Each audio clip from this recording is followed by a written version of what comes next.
Oi, olá, gente, tudo bom? Começando aqui mais um vídeo desse canal pra você. E, gente, chegou o dia. Posso falar agora com prioridade. Bem-vindos ao nosso primeiro vídeo da nossa primeira Semana Insana. Batemos a nossa meta e eu quero agradecer aqui todos vocês. É sério, gente, vocês não existem, vocês são incríveis. Se você chegou agora nesse canal e não tá entendendo nada do que esse louco aqui tá falando, eu fiz uma meta e quando batermos essa meta, eu não tô conseguindo nem falar. Quando essa meta tivesse sido cumprida, eu ia fazer uma semana de vídeo de casos, todo dia casos. Então, a partir do dia de hoje, vão ter todo dia vídeo. 7 dias, gente. Vocês entenderam? Eu tô um pouco empolgado. Então, pra eu não perder o costume, né, já se inscreve no canal, deixa bastante like.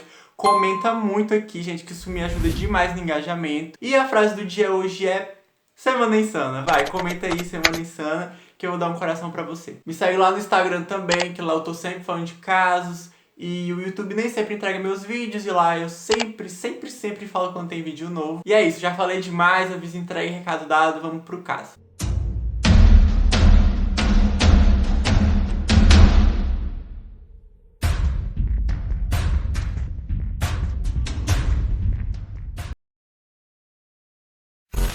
Então, a Amy Bishop Anderson nasceu em 24 de abril de 1965, tinha 44 anos na época do caso. Ela cresceu em Massachusetts e frequentou a Brighton High School e completou seu curso de graduação na Northeastern University, em Boston, onde seu pai, Samuel Bishop, era professor no departamento de arte. Ela obteve seu PhD em genética pela Harvard. Uma fonte anônima afirmou que o trabalho da Amy era de péssima qualidade, que ela não sabia o que estava fazendo e que ela não merecia o seu diploma. No caso, o diploma dela de doutorado. E ele ainda chamou ela de escândalo número 1. Se referiu a ela assim, não gostava do trabalho dela. E aí mais tarde a Amy se casou com um homem chamado James Anderson e juntos eles tiveram 4 filhos. E uma coisa que a Amy gostava muito de fazer era de escrever romances. Ela escreveu 3 romances. Apesar dela não ser nenhuma escritora de nome, ela nunca chegou a publicar nenhum livro, mas ela gostava de escrever. E uma curiosidade sobre a Amy é que ela era prima de segundo grau do romancista John Ivey, que é, gente, um romancista muito famoso. Provavelmente você já leu algum livro dele, ele até ganhou um Oscar como roteirista, tipo, melhor roteiro, aliás. A Amy era membro do grupo de escritores em Hamilton enquanto morava em Massachusetts. Ela tinha um agente literário, embora nunca tivesse publicado nenhum livro. E os membros desse clube, eles também não gostavam muito da Amy, diziam que ela era muito prepotente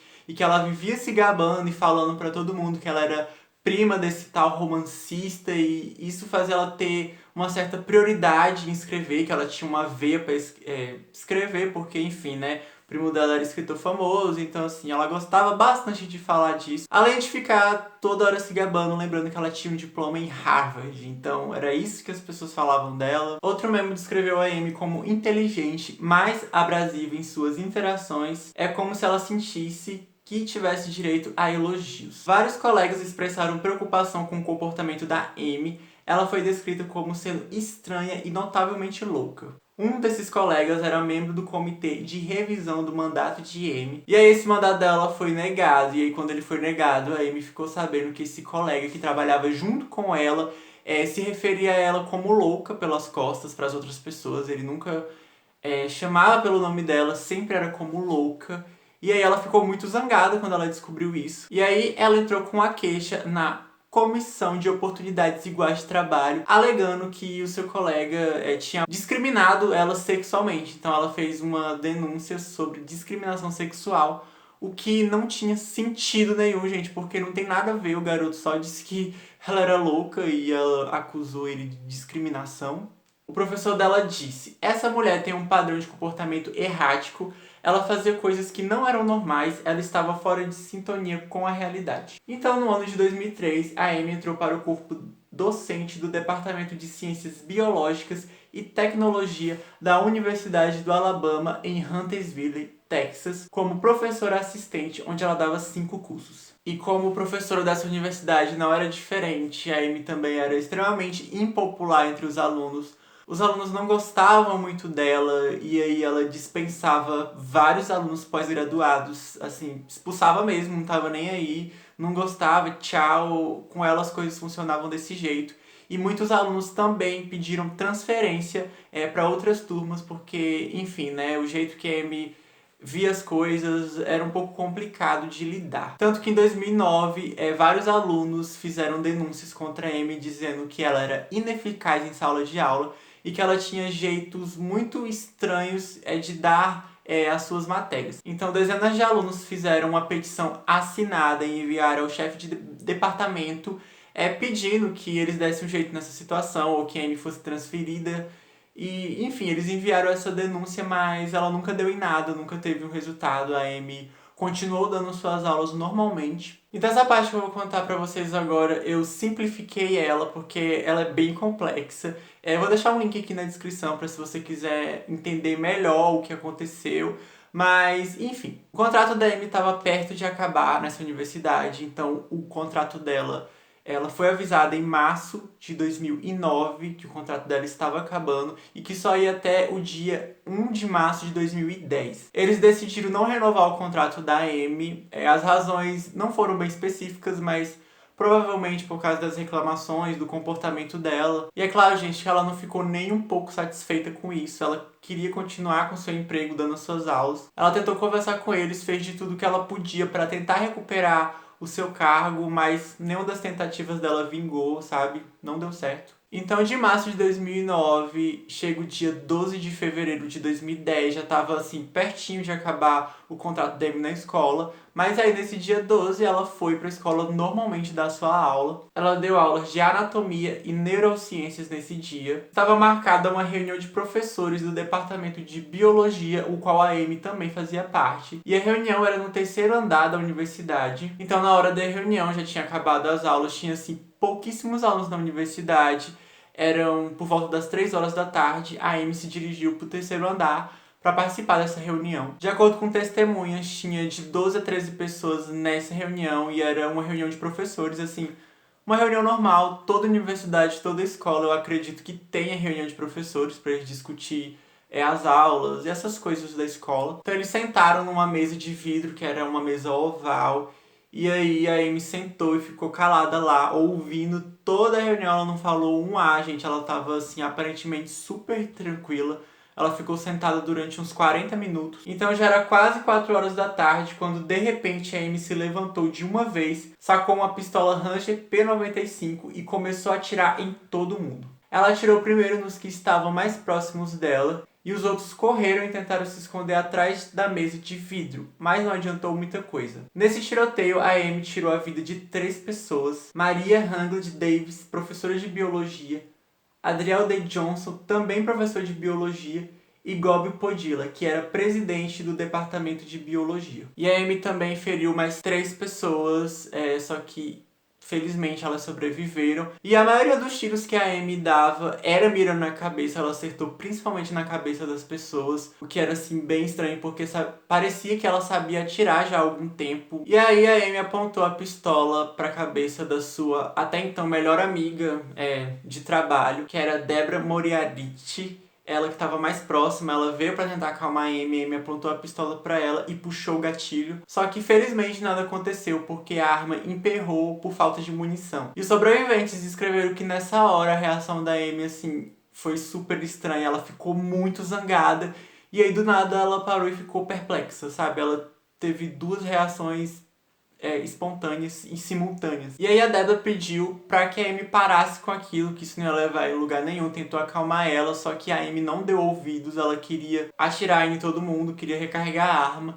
E aí a Debra tinha combinado com os professores, quando ela estava abaixada, de ir pra todo mundo pra cima da Amy quando ela estivesse pronta e desse o sinal. E foi isso que aconteceu. Os sobreviventes todos foram pra cima da Amy, conseguiram empurrar ela pra fora da sala e trancar a porta. E aí a Amy sai desesperada correndo pelas escadas e ela entra em contato com seu marido e pede que ele busque ela na escola, que ela vai esperar do lado de fora. Mas antes dela sair, ela passou no banheiro do 2º andar e jogou a pistola na lata de lixo do banheiro. Ainda tinha 7 balas nela. Então depois que a Amy faz isso, ela vai pro lado de fora da universidade, fica esperando seu marido. Só que A polícia chega primeiro, alguém já tinha denunciado. Graças a Deus a Amy não feriu mais ninguém, porque, enfim, como eu falei pra vocês, não tinham muitos alunos naquela hora, porque já era a hora que eles estavam liberados pra ir pra sua casa. Mas enfim, a polícia chegou lá e levou ela detida. A Amy negou tudo, ela disse que não tinha acontecido nenhum tiroteio, sabe? Ela ficava dando uma de louca, falando que não tinha acontecido nada. Tanto que quando ela foi perguntada sobre os seus colegas que haviam falecido, ela ficou, tipo, negando, não, eles estão vivos. Uma coisa assim, sabe? Como se ela não tivesse noção do que ela fez. E aí o Anderson, que é o marido da Amy, foi chamado também para ser interrogado, porque como ela tinha ligado para ele logo após o tiroteio, a polícia suspeitou que ele estava envolvido e estava tentando ajudar a Amy. E aí eles chamaram ele pra entender melhor essa história. Mas logo que eles começaram a conversar com ele, eles viram que ele não sabia de nada, que ele não estava envolvido. Tanto que ele ajudou a polícia com tudo que ele podia, várias informações, sabe? Ele não hesitou em falar o que sabia. Tanto que ele disse que essa pistola que a Amy usou era dele, porque ela não tinha permissão para usar armas. E ele disse que emprestou para ela porque algumas semanas ela teve interesse em atirar, e aí eles ficaram algumas semanas indo para um clube de tiro que o Anderson frequentava, e aí a Amy começou a pegar o jeito. Foi por isso que ela sabia atirar também, porque já fazia várias semanas que ela treinava com seu marido. Mas assim, gente, na cabeça do Anderson nunca passou que a esposa dele queria treinar porque ela tinha interesse em matar pessoas. Ele pensava que ela queria apenas por esporte, então ele não foi culpado de nada. Pouco depois da prisão da Amy, havia a preocupação de que ela tivesse uma armadilha explosiva no prédio de ciências, como uma bomba de herpes para espalhar o vírus. Ela trabalhou com o vírus do herpes durante os seus estudos de pós-doutorado e escreveu um romance descrevendo a disseminação de um vírus semelhante ao herpes em todo o mundo. A polícia revistou o local, encontrando apenas a arma usada no tiroteio. Então a polícia começou a revistar a fundo a vida da Amy para entender melhor suas motivações e descobrir quem era a Amy Bishop, porque na cabeça de todo mundo isso não fazia o menor sentido. Uma professora formada, casada com filhos, qual o motivo dela, quem era essa mulher? Então eles começaram a desdobrar e desvendar o passado dela. E aí, gente, eles descobriram algumas coisas bem sinistras que ninguém imaginava e nem fazia ideia. Na altura que tinha 21 anos de idade, a Amy atirou, matando seu irmão de 18 anos, chamado Seth Bishop, no dia 6 de dezembro de 1986, em sua casa que ficava em Brighton, Massachusetts. A Amy disparou 2 tiros de uma espingarda de bombeamento calibre 12. O primeiro tiro pegou na parede do quarto e o outro no peito do irmão, enquanto eles estavam na cozinha com a mãe. Na época a polícia foi chamada, mas esse crime foi classificado como acidental, porque a única testemunha que estava na cozinha junto com os filhos era a Judy Bishop, que era a mãe deles, e ela disse que a Amy era inocente e que o tiro foi acidental. Mas nas investigações eles viram que essa arma tinha sido disparada mais de uma vez, recarregada mais de uma vez, então era meio improvável que o tiro tivesse sido acidental, porque se fosse um tiro acidental, ninguém teria recarregado a arma novamente. E ela tinha sido recarregada com os cartuchos mais de uma vez. Então, isso foi bem estranho. E aí eles fizeram uma breve investigação sobre esse caso, foram surgindo alguns detalhes.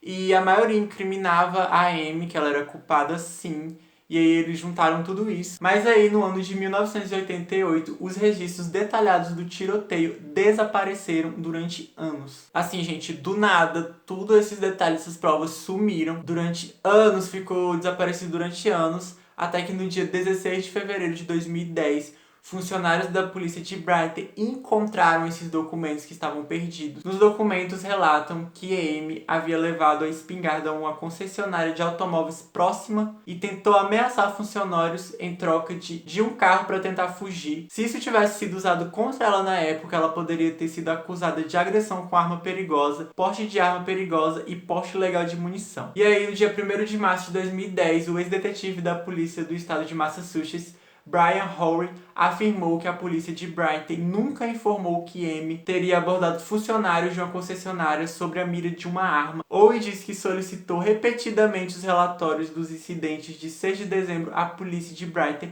mas nunca recebeu uma resposta. E aí, no dia 16 de julho de 2010, a Amy foi acusada de homicídio em primeiro grau pela morte do irmão, 24 anos depois do crime, gente. Então eles conseguiram reunir essas provas depois desse tiroteio pra também acusar ela de ter assassinado o irmão. E aí os pais da Amy disseram que os policiais de Brighton mentiram sobre o evento, que era tudo mentira, que a filha deles não tinha nada a ver.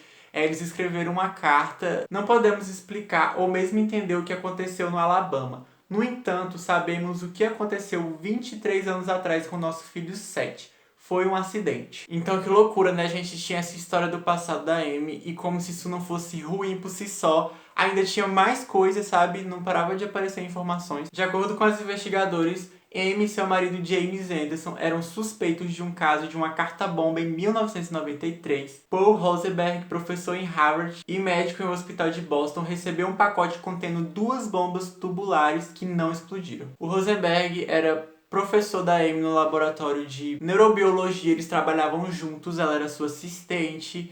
E a Amy acabou pedindo demissão desse laboratório porque ela dizia que o Rosenberg, ele falava que ela não se enquadrava e não conseguia atender aos padrões exigidos pelo hospital. Então era um clima chato, ele não gostava muito do trabalho dela. E para ela não ter que passar pelaquela famosa frase, você está demitido, ela preferiu pedir demissão primeiro para não atrapalhar. Mas não era o que ela queria fazer, ela queria continuar trabalhando lá, mas na cabeça dela foi a única solução. E de acordo com testemunhas, depois que a Amy saiu do hospital, ela ficou muito chateada, muito nervosa. Eles descreveram ela como a ponto de entrar num colapso nervoso. Então a denúncia anônima foi feita, dizendo que o casal estava envolvido, que foram eles que mandaram essas cartas bombas pro médico. Só que eles negaram tudo, gente. É claro que eles negaram.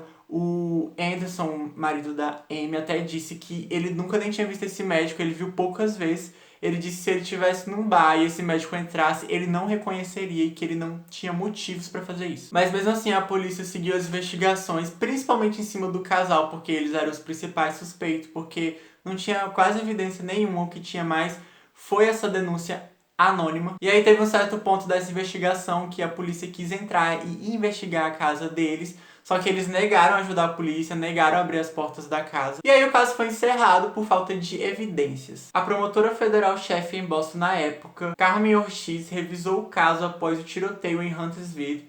Ela acabou decidindo que Amy não seria acusada no caso das cartas-bombas. Ela determinou que a investigação inicial em 1993 foi apropriada e completa, e o caso permanece sem solução. E durante as investigações sobre o passado da Amy, em 2002 eles descobriram que ela foi até o International Rose Pancake, que é uma casa de panqueca que ficava em Massachusetts. Ela foi lá com seus filhos quando eles ainda eram crianças. E lá tem umas cadeirinhas de bebê, sabe aquelas cadeirinhas que tem em restaurante para bebê comer, que tem a plaquinha na frente para você botar a comidinha? Lá disponibilizava essas cadeiras, só que quando a Amy chegou lá só tinha uma dessas cadeiras e uma outra mulher chegou e pegou essa cadeira primeiro. O nome dessa mulher era Michelle, então ela pega essa cadeira e coloca o seu bebê e a Amy fica furiosa porque era a única que tinha. Então ela vai em direção a essa mulher e existe a cadeira, ela começa a xingar a mulher toda, faz um escândalo nessa casa de panqueca. E é óbvio, gente, que a mulher não ia dar a cadeira pra ela assim, do nada, ela não era dona e a outra mulher tinha pegado primeiro, ela tava no direito dela. Só que a Amy não quis nem saber e foi pra cima da mulher, dando vários socos no rosto e na cabeça dela, foi uma agressão mesmo. E aí, enquanto ela agredia essa mulher, várias pessoas relataram isso, que ela ficava gritando repetidamente: "Eu sou a doutora Amy Bishop". Na época, a Amy se declarou culpada por agressão, por contravenção, mais conduta desordenada e acabou recebendo liberdade condicional. Além da liberdade condicional, os promotores recomendaram que a Amy assistisse aulas de controle de raiva. Mas segundo o marido dela, ela nunca participou de nenhuma dessas aulas para controlar sua raiva. Então, gente, fora o tiroteio, ainda tinha todas essas questões. A Amy sempre dava um jeito de se safar da justiça durante todos esses anos. Eu não sei como ela conseguia fazer isso, mas ela sempre se livrava. E aí, gente, a conta chegou em 2010 pra ela. Então, após o tiroteio no Alabama, Amy foi acusada de homicídio, capital e 3 tentativas de homicídio. A polícia confiscou seu computador, a van da família e um grande fichário contendo documentos. Ela conseguiu um advogado não identificado e foi detida sem fiança no condado de Madison, no Alabama. E desde o início, os promotores disseram que buscariam a pena de morte pra Amy, porque Ela era elegível à pena de morte ou prisão perpétua, mas os promotores queriam a pena de morte para ela. Enquanto isso, a Amy estava detida e sob vigilância de suicídio, que é bem comum nesses casos. E como eu falei pra vocês, a Amy negou tudo e aí ela começou a falar que não se lembrava do tiroteio, nem do dia, nem o que tinha acontecido, que ela não sabia de nada. Às vezes ela agia de um jeito muito estranho, gente. Parecia assim que ela tinha algum problema psicológico, alguma doença mental muito grave, que ela não sabia onde estava, o que estava fazendo. Ela agia de uma forma muito estranha. E muita gente achava que ela fazia isso para se passar por uma pessoa doente, mas advogados dela diziam que ela era doente sim, e que ela precisava de cuidados e não podia pegar uma pena de morte. Então, no dia 18 de junho, 2 dias depois da Amy ter sido indiciada pelo assassinato do seu irmão, no caso reaberto, ela tentou suicídio na prisão de Huntersville. Ela sobreviveu e foi tratada em um hospital, e depois que voltou para a prisão, seu marido reclamou que as autoridades não informaram sobre o incidente. Em 12 de março, durante a execução de um mandado de busca na residência da Amy, a polícia descobriu um dispositivo suspeito solicitando a evacuação do bairro próximo. Então esse dispositivo suspeito estava na casa deles e aí eles evacuaram o bairro todo porque podia ser uma bomba. E aí o esquadrão antibomba foi acionado, só que, enfim, não era bomba nenhuma. Ela não tem absolutamente nenhuma lembrança de ter atirado, disse o advogado de defesa nomeado pelo tribunal, Roy Miley, acrescentando: algo está errado com essa senhora. Esse foi um dos últimos comentários do advogado da Amy, alegando que ela tinha problemas mentais, porque depois disso, no início de março, o juiz decretou uma ordem de silêncio sobre o caso, então ninguém podia falar mais nada. Então a única opção da defesa foi que a Amy se declarasse inocente por problemas mentais. Então em setembro de 2011, a Amy se declarou inocente por problemas psicológicos, que ela não sabia o que estava fazendo. Nenhum dos sobreviventes do ataque quis a pena de morte para Amy, mas mesmo assim ela corria o risco muito grande de pegar, então ela não teve escolha a não ser pedir desculpa. Ela fez um acordo que se ela pedisse desculpa, se ela confessasse o crime, ela pegaria prisão perpétua. Então, no dia 24 de setembro de 2012, a Amy foi condenada à prisão perpétua sem possibilidade de liberdade condicional aos seus 45 anos de idade. Mas desde que ela recebeu essa sentença, ela entrou com vários recursos, alegando que ela tinha problemas mentais, mas todos esses recursos, todos esses pedidos dela foram negados. Amy está cumprindo sua pena na prisão para mulheres Julia Thunder Riley, em Wetumpka, Alabama. E no dia 12 de fevereiro de 2011, a comunidade da Universidade do Alabama, em Huntersville, se reuniu para relembrar as vítimas da tragédia. Então a Amy está presa até hoje e provavelmente ela nunca vai sair da prisão porque ela fez o acordo para não pegar a pena de morte. E é isso, gente. Esse foi o caso de hoje. Eu espero que vocês tenham gostado. Me conta aqui se você já conhecia esse caso ou não, o que você acha. Comenta bastante, dá like, compartilha para todo mundo. E é isso, eu vejo vocês no próximo vídeo. É nóis!